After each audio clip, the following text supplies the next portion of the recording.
What's new and coming to Walt Disney World in 2024? My name's Martin and I'm going to be your guide to all things that are coming to Walt Disney World this year. So let's start off with one of the big ones, and it's something that a lot of people in the UK especially have been really waiting for, and that is the return of the Disney dining plans. We covered the Disney dining plans a couple of weeks ago on one of our podcasts and videos, so you can check that out by just searching for us, and you can find some of our older sort of podcasts where we explain kind of the differences between the Disney dining plan and the quick service dining plan. A couple of reasons why people love doing the dining plans is because you can basically prepay for everything. So it means that whilst you're at Walt Disney World, you've got your 2 meals per day and your snack and your resort mug as well to get the drinks whilst you're in the hotel. So really the only things you're probably going to be paying out for is maybe a little bit of merchandise, maybe some extra snacks and that kind of stuff. Or if you're on the quick service one and you want to do 1 or 2 table service, then you're probably going to be paying out for that. If you want to have a chat with us to see if it's worth you and your family taking it, please get in touch using the links below and we'll be really happy to help. Next big change, if you're coming from the UK or have one of the UK 14 or 7-day tickets, is you don't need to make a park reservation for the time that you're there. So even though the tickets are actually date-based, the price kind of depends on the first day you're going to go into the parks. Beforehand, what you would have to do is you still have to make a reservation for each park. So you'd say, on this day I'm going to go into Magic Kingdom and on this day I'm going to Epcot. So you no longer have to do that. So you don't have to plan in advance which park you're going to go to. Now, I personally would still plan in advance. What we do is we send out a couple of weeks before you go, we send out a up-to-date crowd calendar to our guests that are staying and booked with us. And what that means is that we use AI technology. It works out and predicts which is going to be the quietest parks to visit each day. We send it out and it's got basically a number between 1 and 10 for each park. You can then look through and see, oh, actually, yes, Magic Kingdom is much quieter today than Epcot. I'm going to go to Magic Kingdom. It's also got things on there like when the parks are closing early for special events, that kind of stuff. So you can then help to sort of plan out your time. So no registration required, but I would still recommend planning what you're going to do each day, because if you go to the wrong park, so for example, in a couple of days' time when I'm recording this, Magic Kingdom is actually going to be a rated 3 out of 10. Quite a low capacity, okay? Whereas Disney's Hollywood Studios is a 9. So if you turn up at Disney's Hollywood Studios, you're basically be standing in a sea of people for the entire time, whereas Magic Kingdom is going to be pretty low queues for the entire day, so you'll be able to do lots more by going to Magic Kingdom. So that's what we definitely recommend. You don't have to book in advance anymore, but have a little bit of a plan as to what you want to do on each day. And speaking about that, park hopping is back. Now, you've always been able to park hop after 2 o'clock, but now you can park hop straight away.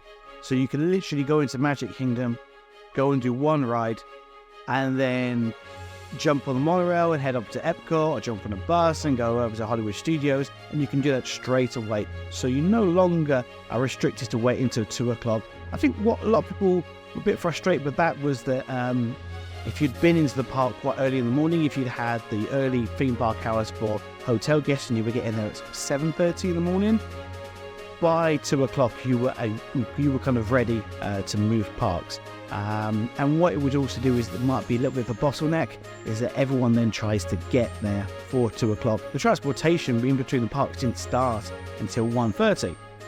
If you were at Animal Kingdom and you wanted to visit Epcot, then what we would recommend is not take the first Epcot bus, but to take the bus to Boardwalk or to Yacht Club or to one of those, and then just walk and use the International Gateway. It's a lot easier to kind of do. Plus, also you're kind of up towards the back. If you're going to go over that sort of time, you probably go in for lunch anyway.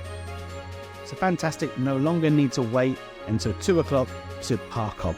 So we've spoken about sort of like some of the more rules and regulations that have changed. But actually, let's talk about some attractions. So what is coming in 2024? So if you're a fan of Splash Mountain, you will know that it's closed and it is currently going under a refurbishment to become Tiana's Bayou Adventure. So this is going to be the same track, but it's going to be themed to The Princess and the Frog as opposed to quite a controversial film beforehand. Well, last time I was there in December, I walked past and you could see that we're doing a lot of building work. And it does look really, really good, and it does look like it's going to be amazing. So we don't have a definitive date when it's going to be opening. It says kind of more late 2024. Who knows with Disney when that's going to be. Usually when they say that kind of time, it's around the beginning of October. But it could be absolutely any time. Until we get an official confirmation, it's just sort of guesswork. Disney also recently announced that they were going to bring back the Voyage of the Little Mermaid show, which is in Disney's Hollywood Studios. So this ran for 25 years. Really long-running show. And it got cut during COVID because it was an indoor attraction. It didn't take a lot of people, and it took a lot of people to run and actually staff it. Really great show. The one thing that used to annoy me a little bit in that show was that a lot of people would go into and watch it just to get out of the Orlando sun for half an hour. So you used to get people sitting there on their phones and chatting to each other because they really weren't there necessarily to see the show.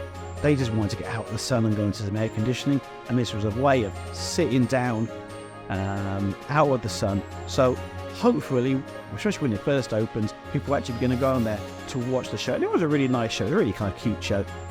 Next up, and staying with Hollywood Studios, Star Tours is going to be getting some new scenes, and these are going to be from the new Disney Plus show. So Mandalorian and Ahsoka are going to be making appearances in Star Tours. Now, when they've added new scenes to Star Tours beforehand, what they've done is they've kind of fixed it for the first sort of week or so, 2 weeks, that every single one is the same. So if you don't know, the Star Tours actually has about 66 different variations that you can go on to. So the idea is that when you go onto it, it should be different, or a little bit different every single time. So you can go, if you start with Darth Vader, you're going to be going, you can't go and do something that is in the last films in Rise of Skywalker, because Darth Vader is dead. So it sticks to the timeline. Whereas when they bring in new scenes, what they tend to do is fix it so those will always be on. Because of course, you'd be quite disappointed if there was brand new scenes and you didn't actually get to see any of those new scenes when you got on. And lastly, in Epcot, where the fountains used to be, they brought out the new kind of area there, and you got the statue of Walt, which I had my photo taken with back in December. But the Communicore Plaza and Hall are going to be opening this year as well, and these is going to be basically where you'll be able to go and meet Mickey and Minnie and friends and lots of Disney characters whilst you're in Epcot. If you can't remember what it used to be like, you used to have quite a few meet and greet areas. What you really used to like about the old one was that you would go and meet one character and then you'd back to back. So you used to be able to see 2 or 3 characters by only queuing up once, and that was great because you got so much value for your time. Hopefully it's going to be quite similar this time, is that you're going to be able to go and see quite a few characters when you're at Communicore. Of course, there's going to be things that Disney have not announced yet, which will be coming out, so just stick with us and we'll be giving you all information and the news as soon as it comes out. Make sure you hit the subscribe button, and if you're watching on YouTube, give it a like, maybe a comment. If you're listening on Apple Podcasts, please leave us a rating and review. It really does help us get out the podcast to as many people as possible. If you found that useful and you want us to help you book your holidays over to Orlando, please get in touch. All the links are in the show notes below, or visit orlandoinsider.co.uk. That's orlandoinsider, all one word, .co.uk, and one of our Orlando gurus will be more than happy to help you with your awesome Orlando adventure. For now, have a magical day.